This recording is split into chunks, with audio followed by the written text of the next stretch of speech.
지난 주말부터 서울 지역에 집중호우가 계속되면서 오늘도 곳곳에서 비 피해가 잇따르고 있습니다. 네, 조금 전에 들으신 대로 이 중부지방에 내일까지 최고 300mm의 폭우가 더 내릴 것으로 전망이 되는데요.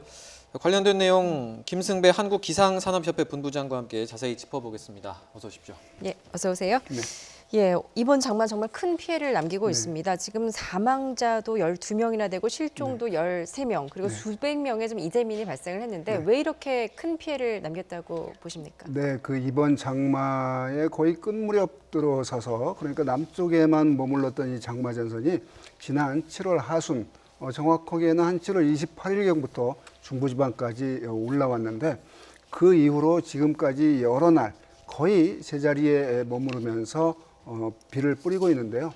지금 북태평양 고기압이 남부를 덮고 있고, 예. 그래서 남쪽의 그 고온다습한 수증기가 북태평양 고기압 가장자리를 따라서 어디에 지금 지나느냐, 물을 공급하고 있느냐, 장마전선으로 공급하고 있거든요. 자, 그러면 이게 응결을 해서 강한 비구름으로 발달하고 낮에 지역에 따라서 큰 강수량 편차를 보이면서 뿌리고 또 계속해서 올라오는 그 따뜻한 수증기로 인해서 야간이 되면 또다시 비구름이 발달하고 이게 적어도 한 일주일 이상 반복이 되면서 하루에 한 100mm, 200mm 이 비가 안 가물 때에는 비 30mm 하루에 내리는 것도 정말 힘든데 네. 지금은 여건이 조성이 되니까 한번 내렸다 하면 100mm, 200mm가 가볍게 내리고 있는데 예. 이 100mm씩 일주일이면 700mm거든요. 예. 그러니까 태풍 하나가 지나면서 2002년도 태풍 루사 때 870.5mm가 하루에 내리기도 했는데 예. 이게 여러 날 내리니까 뭐 빠지는 양 아직 빠지지 않았는데 위에서는 또 내리고 있고 이러니까 농경지 침수, 뭐 저지대 침수, 뭐 지하 시설 침수가 뭐 일어날 수밖에 없고요. 문제는 이제 산이 지금 지반이 약한 상태에서 비가 더 오기 때문에 산사태. 네. 이거는 목숨과 관련되는 그런 그 재난이거든요. 예. 자, 이런 게 우려가 되기 때문에 자, 오늘 밤 비 그치고 내리면 괜찮습니다. 이러면은 좀 좋겠는데 앞으로 한 적어도 일주일 이상 이 중부지방에 지속이 되는데 기상학적으로 그런 조건이 흐트러지지 않는다. 계속된다. 여기에 태풍 4호 태풍이 태풍으로서 우리나라까지 직접 상륙하지는 않겠지만 또 수증기를 많이 끌어올릴 것이다. 네. 이렇게 전망이 됩니다. 예, 본부장님 앞서 저희 그 홍나실 캐스터가 네. 이제 전해줄 때 보면 아까 서해상 쪽에 또 네. 비구름이 또 새로 생겼다고 네, 네, 이런 그렇습니다. 얘기를 해줬는데 네, 네. 이러면 앞으로 더 원래 예보보다 비가 더 많이 올 수도 있는 건가요? 그렇습니다. 그 항상 예측보다 더 많거나 더 적거나 하는 게 이제 그 예측인데요. 자, 이 남쪽에서 그러니까 그 더운 열대 바다에서 그 수증기들이 몰려오기 때문에 이게 비의 원료로 쓰여지는 거거든요. 그래서 조건 맞으면 그 조건들이 응결을 하면 서해상에서 뭐 비구름 발달하면서 그것이 우리나라 쪽으로 오기도 하고 서해상은 비구름이 없었는데 우리나라 내륙에 들어와서 또 발달을 하고 이런 식의 아주 그 전형적인 비구름 생성 과정을 반복하고 있는데요. 예. 그러기 때문에 오늘부터 2, 3일 특히 조심을 중부지방 해야 되겠고 이 만약 장마전선이 지금 가정할 수 있는 게 남쪽으로 지금 남부지방은 거의 장마전선 끝났는데 이게 남쪽으로 만약 조금 그게 뭐 그렇게 멀지 않은 거리잖아요. 서울 중부지방과 남부지방 내려간다고 한다면 또 남부지방에도 큰 비가 올 가능성이 있는데 아직은 이제 그럴 가능성을 조심스럽게 예측은 하고 있고 예. 당장 2, 3일 안에 걱정을 해야 될 텐데 그 중부지방 서울, 경기, 강원도, 충청도 북부지방 이 지방에 앞으로 지금까지 온 양만큼 플러스 또 더울 가능성이 있기 때문에 예. 각별한 조심이 되면 됩니다. 지금 뭐 화면에서 보듯이 뭐 강은 이미 넘쳐 있고 예. 이게 빠지기 전에 또 다른 비가 더해지고 이러니까 뭐 엎친 데 겹친 격인데요. 지난 중국 남부지방에 5천만 명의 이재민을 낸 그런 폭우. 예. 이게 그 정도 규모는 아니지만 더 북쪽으로 올라와서 역시 그렇게 장기간 이어지는 그런 기상 조건에 들어있다 이렇게 보여지고요. 하여간 앞으로 긴장의 끈을 늦추지 말아야 되겠습니다. 예, 지금 남부지방하고 제주 지역은 이미 장마가 지나가고 폭염이 시작됐다고 알고 그렇습니다. 있었는데 그 지방도 다시 또 장마가 시작될 수도 있다라는 말씀이신가요? 제주도까지 다시 시작될 예. 가능성은 매우 낮고요. 충청도에서 조금 내려가면 전라도잖아요. 네. 그렇기 때문에 그런 어떤 더 남쪽으로 내어 치우칠 가능성, 그거는 지금으로부터 한 4, 5일 뒤가 저는 걱정을 하고 있는데 예. 그런 거는 이제 계속해서 예보에 반영이 될 거고요. 예. 이 강조하고자 하는 건 이 장마전선 중부지방에 걸쳐 있는 게 저 북한 쪽으로 확 올라간다거나 올라가야 이제 끝나는 거거든요. 네. 이게 만약 내려가면 다시 올라올 때 또 다른 또 비가 올 예. 가능성이 있기 때문에 북태평양 고기압이 좀 확장을 해주길 바라는데 전체적으로 올 여름 날씨의 특징이 북태평양 고기압 세력이 다른 여름보다 다르게 약하다. 이제 이게 특징이기도 합니다. 예. 다시 장마 전선이 남쪽으로 내려가기보다 그냥 빨리 위로 올라가서 위로 끝이 올라가는 나야 게 되는데. 이제 그 강수 그런 폭우 피해라는 면에서는 예. 좋은 거죠. 그 앞서 그리고 중국도 사례를 좀 이야기를 해주셨잖아요. 네, 네. 그래서 중국에서 최근에 그 비가 계속 오면서 네. 뭐 뚝을 터뜨려서 물길을 바꾸고 뭐 이런 또 네. 일이 있었는데 오늘 우리나라 한강도 보면 굉장히 물이 많이 차올랐었거든요. 네. 우리도 이제 뭐 수위 조절을 하겠습니다만 뭐 지금 앞으로 비가 더 온다고 하니까 네. 앞으로 뭐 그런 방안도 네. 고민을 해볼 필요가 있습니다. 그 그러니까 정도 수준입니까? 네, 그 땅 넓은 중국은 이제 그 오죽하면 이제 비가 많이 온 상태에서 정상적으로는 이게 그 물을 관리가 안 되기 예. 때문에 뭐 그런 어떤 극단적인 방법을 통해서 피해를 보더라도 지금의 그 위기를 벗어나자 이제 이런 생각을 하는데요. 제가 보기에는 이제 우리나라의 그런 어떤 그 극단적인 무슨 뭘 댐을 터뜨린다거나 물길을 돌린다거나 이런 거는 뭐 발생하지 않을 것 같고요. 예. 지금 통상적인 그 장마전선에 내리는 비인데 유난히 여러 날 내리는 게 특징이거든요. 그렇기 때문에 그 태풍이 지나면서 내리는 그런 강수 피해보다도 더 위력적인 그 강수를 보이고 있습니다. 예. 뭐 여름철 늘 보내는 여름철인데 별로 안 더운 여름.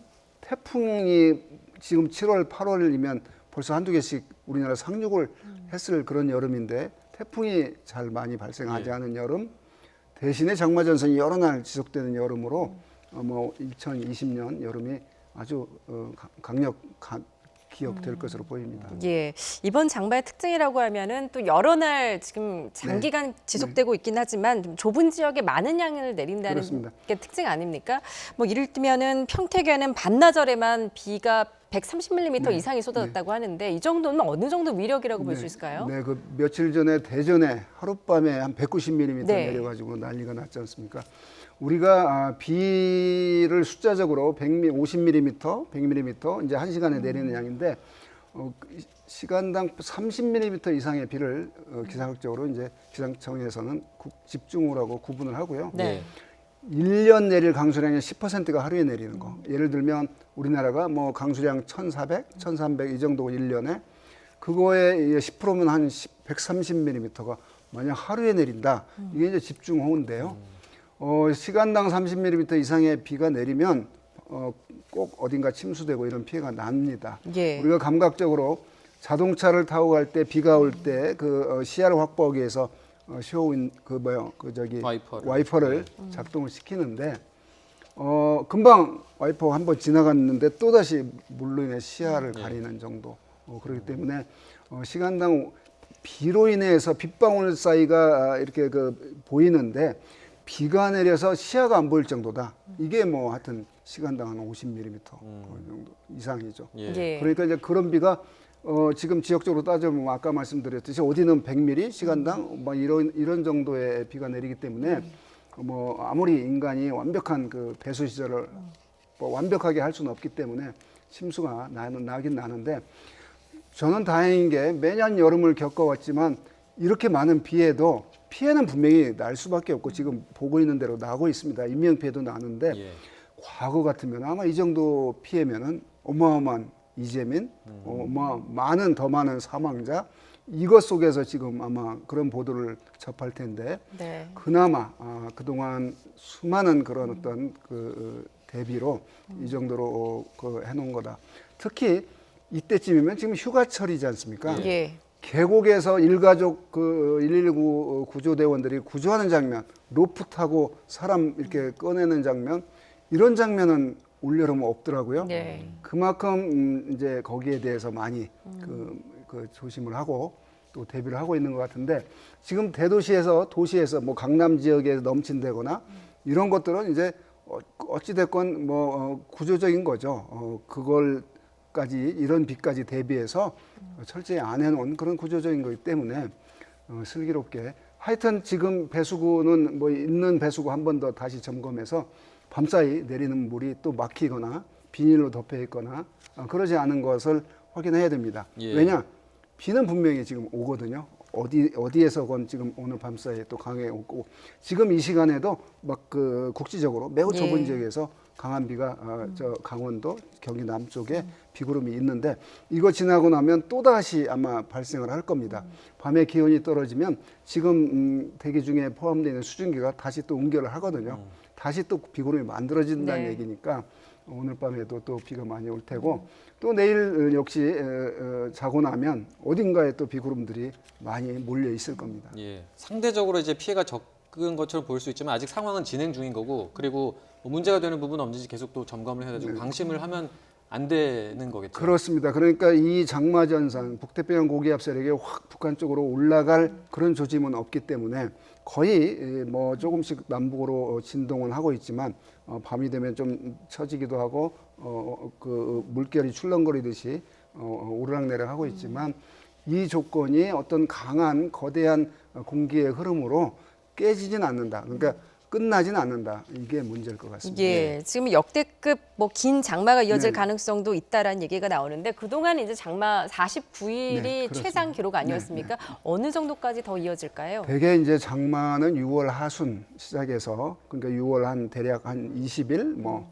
7월 한 20일, 거의 한 달 정도가 이제 장마 기간인데, 그 한 달 기간 동안 하루 종일 매일 비가 내리는 건 아니거든요. 예. 그 중에서 장마 시작과 끝 사이에 비가 내린 일수가 뭐 17일이냐 18일이냐 이런 건데, 올여름에는 지금 중부지방 장마는 거의 지금 한 열흘 이상 계속되고 있기 때문에 이제 이렇게 큰 피해가 나고 있는데, 올여름 장마 아마 끝나고 나면 이제 장마 한 6월 뭐 15일이건 12일이건 이제 끝난 뒤에 이제 그 일기상청이 면밀히 분석을 해서 이때 장마가 이날 끝났구나, 이제 이렇게 좀 일종의 판단을 하는데, 그 통계가 잡히고 나면 아마 가장 긴 장마가 될 것 같아요.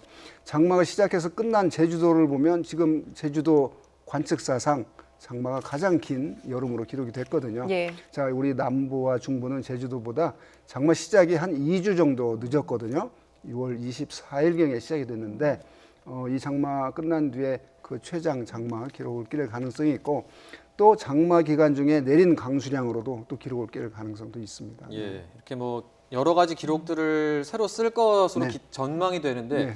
무조건 제일 중요한 건 피해를 최소화해야 네, 되는 그렇습니다. 게 1순위겠고, 그리고 지금 비가 계속 온다는 건 그만큼 산사태라든지 뭐 앞서 말씀하신 것처럼 뭐 싱크홀이라든지 이런 게 생길 가능성이 크다는 거 네, 아니겠습니까? 그렇습니다.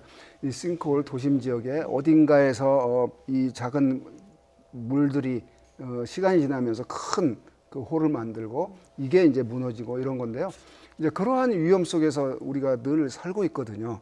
거기에 지금 이런 그 많은 폭우가 연일 이어지고 있고, 그 속에서 있고, 앞으로 지금 내일 또 해가 뜨고 또 내일 밤이 되고 해도 비가 더 지금 내린 만큼 더 내릴 가능성이 있기 때문에 산사태건 싱크홀이건 농경지 침수건 강 범람이건 이게 이제 염려가 되니까, 하여튼 뭐 지금의 피해가 뭐 완전 제로일 수는 없죠.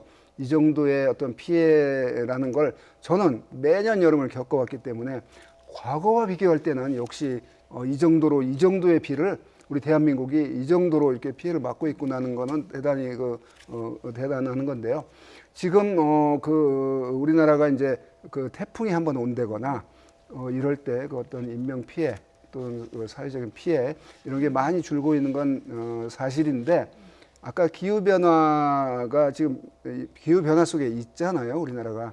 그래서 더위가 폭염이 더 과거보다 많아지는 건 분명하고, 또 여름에 한번 쏟아졌다면 집중호우가 과거보다 발생 빈도가 늘어나고 있다. 이렇기 때문에 뭐 대전에 침수되고 이런 거는 그 아파트 단지 주변에 배수 시설이 1, 2년 사이에 고쳐지지 않는 한 분명히 또 여름철에 또 TV 통해서 나올 거거든요. 예. 자, 이런 걸 어떻게 빨리 더 보완을 할 것인가 이제 이런 문제일 것 같습니다. 예. 특히 아까 산사태는 산을 인간이 건들면서 생긴 문제이기 때문에 건드렸을 때 산사태 방지 옹벽을 결국은 돈을 많이 들이는 수밖에 없거든요. 예. 예. 이런 대비를 해야 이 매년 반복되는 이 집중호우에 피해를 줄이는 수밖에 없고요.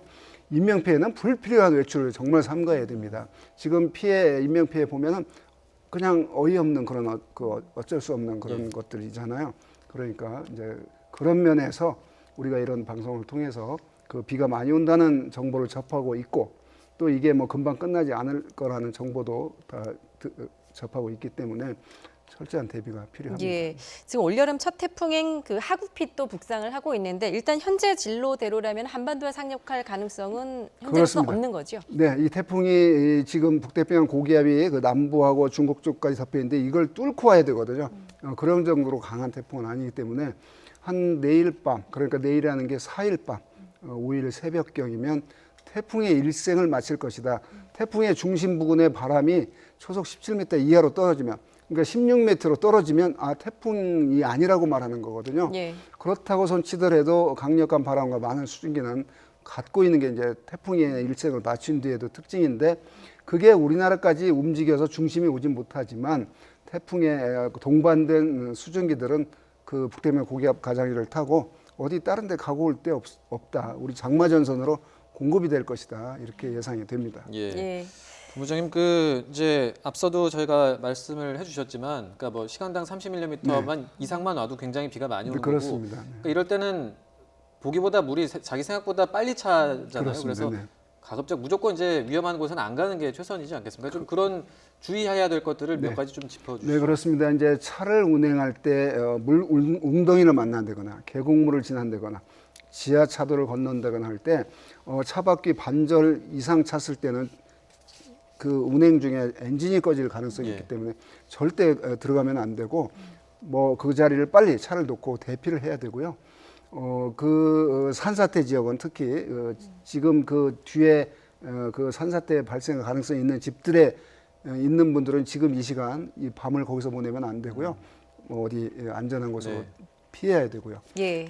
뭐 그런 면에서의 불필요한 외출, 특히 나이 드신 분들 불필요한 외출, 이 물살의 그 물살의 위력을 가까이서 보신 분들은 알거든요. 순식간에 그냥 빨려 들어가고 이러기 때문에 태풍이 올 때 바닷가에서 휩쓸려서 그런 피해도 어이없게 나고 있는데 지금 태풍은 아니지만 많은 비가 오고 있는 그 집중호우 기간이기 때문에 각별한 유의를 하셔야 되겠습니다. 예, 이번 비의 특징이 또 야간에 비가 네. 집중적으로 내린다는 건데 오늘 밤 그리고 네. 내일 새벽에 어느 지역에 좀 가장 주의를 해야 될까요? 그렇습니다. 낮에도 물론 비구름이 발달을 하는데 밤이 되면 그러니까 같은 수증기가 지금 낮, 밤 있거든요. 네. 근데 30도의 기온이 25도로 떨어지면 더 많은 수증기가 응결할 수 있거든요. 포화 수증기의 양이 기온이 낮으면 찬 공기 안에서 더 작아지기 때문에 넘치게 되는 게 그게 응결해서 비구름인데